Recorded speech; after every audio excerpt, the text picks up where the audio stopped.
Se você pudesse viver em um mundo perfeito, do jeito que você quisesse e com quem você quisesse, você iria? Eu sou Elisa Guerra, estudante de psicologia, e o Madara com certeza é um dos vilões mais intrigantes dos animes, então bora relacionar ele com alguns conceitos da psicologia, tentar explorar um pouco mais esse personagem para ver o que a gente tira de bacana aí de reflexão. E se você gosta desse tipo de conteúdo, já se inscreve aqui no canal, que toda semana a gente tem um conceito aí diferente sendo relacionado a algum personagem, pra gente poder debater aí saúde mental da forma mais divertida e didática possível. Bora!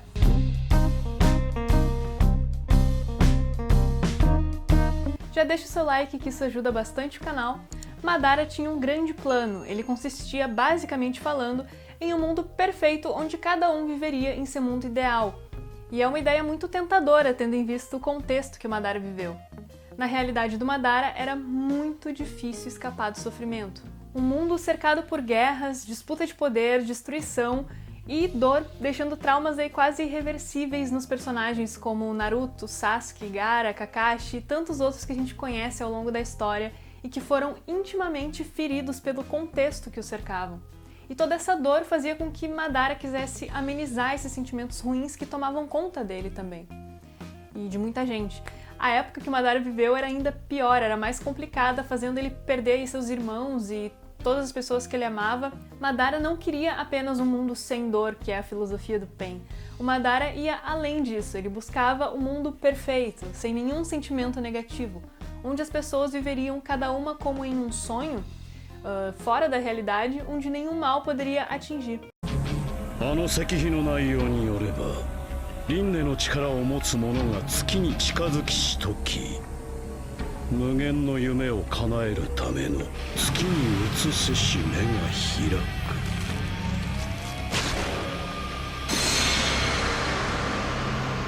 く。世を照らせ、無限つくよみ。 No contexto social e militar que as aldeias se encontravam, na fome, na dor individual de cada criança e família que elas sentiam ali, para muitos o Madara poderia ser um herói. Mas até onde isso iria? O que precisaria ser sacrificado para isso? Vamos tentar explorar isso aí juntos, então bora construir esse raciocínio aí. Matrix, Black Mirror e várias outras obras já mostram a tendência de muitas pessoas a preferir a felicidade ao invés da realidade. As redes sociais são um grande exemplo disso. Cada um cria a sua vida perfeita, que na verdade é apenas um padrão inalcançável e totalmente adulterado por ângulos e filtros, causando uma falsa sensação em si e nos outros de que a vida é aquela mil maravilhas, super valorizando a felicidade, mostrando apenas os pontos positivos como se tudo fosse perfeito. E atualmente a gente vê que os danos desse comportamento nas redes sociais são muito grandes, de forma que a vida das pessoas que observamos pela tela do celular parece ser muito mais feliz, completa e ideal que a nossa, fazendo a própria realidade parecer algo doloroso. Eu acredito que o plano de Madara possa ser uma metáfora perfeita para essa era digital, onde cada um cria o seu universo perfeito, além da realidade, e ainda expõe numa vitrine aí para todo mundo. Na minha percepção, o maior problema envolvendo isso, e que também pode ser a maior falha no plano do Madara, é que a dor ela é fundamental na nossa vida e ela tem um papel muito importante para constituir quem somos. É com a dor que a gente amadurece e entende os ciclos e os processos da vida, que não é feita apenas de momentos felizes e momentos bons. A tristeza e a frustração também são sentimentos naturais e que precisam ser sentidos, e principalmente entendidos. E a partir deles a gente possa elaborar reflexões a respeito da vida, de nós mesmos, ou simplesmente senti-los. Uma criança quando nasce, ela costuma chorar e chamar a atenção dos seus cuidadores para que as suas necessidades sejam atendidas. E à medida que ela cresce, ela vai entendendo que nem tudo pode ser resolvido na base do grito e do choro. Logo, ela precisa se contentar em obter suas necessidades e prazeres em um outro momento mais adequado do que o aqui e agora. A frustração é muito importante para a gente entender esse processo de que a gente não pode ter imediatamente tudo o que desejamos. Uma criança que insiste em querer comer a sobremesa antes do jantar, ela precisa entender que não é assim que as coisas funcionam, que ela precisa primeiro comer adequadamente e aí somente em seguida ela poderá comer a sobremesa. Ouvir um não, sentir a frustração, ter limites e até mesmo sentir medo e dor são fundamentais para a sobrevivência e para a gente constituir quanto sociedade e quanto pessoa. Freud tem uma teoria da personalidade baseada em 3 estruturas: id, ego e superego.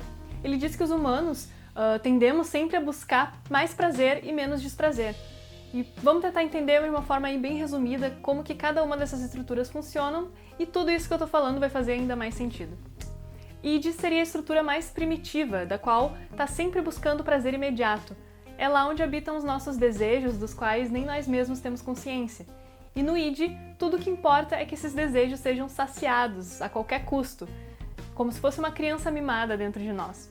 O id ele passa por um processo de maturação e dele desenvolve a próxima estrutura da personalidade, que é o ego. Conforme vamos entendendo a realidade e os limites, logo cabe ao ego entender os desejos do id de uma forma mais equilibrada de acordo com essa realidade. O id quer sobremesa agora, já o ego vai dizer, beleza, você pode comer a sobremesa, porém daqui a pouco. E isso implica em basicamente todos os conflitos que a gente vai ter ao longo da vida. Por isso a importância de ter um ego bem desenvolvido, para que ele possa mediar as situações e a partir daí a gente aprender a lidar melhor com a frustração de quando não podemos ter o que a gente quer atendido aí imediatamente. Em seguida a gente tem o superego, que seria como um juiz, e é lá onde moram nossas leis e valores, e é nele que sentimos culpa, dor e até mesmo rancor quando a gente faz algumas atitudes, e felicidade e orgulho por outras. Ele se forma e reflete muito da cultura e da família onde a pessoa está inserida. Tudo isso mostra o quão importantes são os sentimentos e o entendimento do ambiente ao redor para a nossa construção como pessoa e o que seríamos sem a felicidade, sem a dor, sem a frustração, sem limites. Como que a nossa personalidade se formaria em um mundo onde a gente tivesse apenas prazer imediato, como que a gente fizesse o que quisesse, na hora que quisesse, com quem quisesse.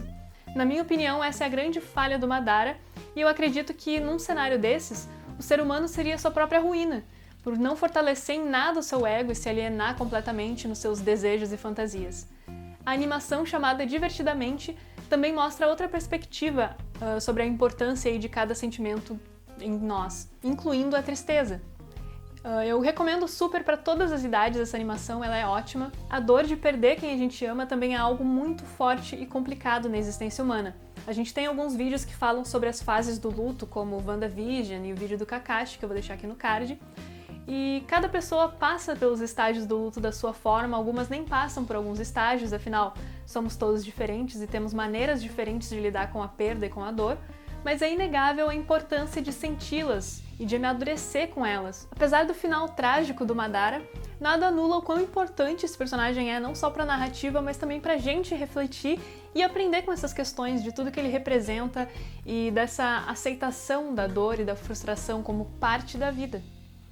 O não negar os sentimentos. Então, se você está com a gente até agora, não se esquece de deixar o seu like, que ajuda bastante o canal, e se inscrever para ficar aí por dentro de mais assuntos envolvendo psicologia e personagens. Aproveita e deixa o seu favorito aqui nos comentários, que mais cedo ou mais tarde ele vira vídeo aqui no canal. Obrigada pela atenção de sempre, tchau!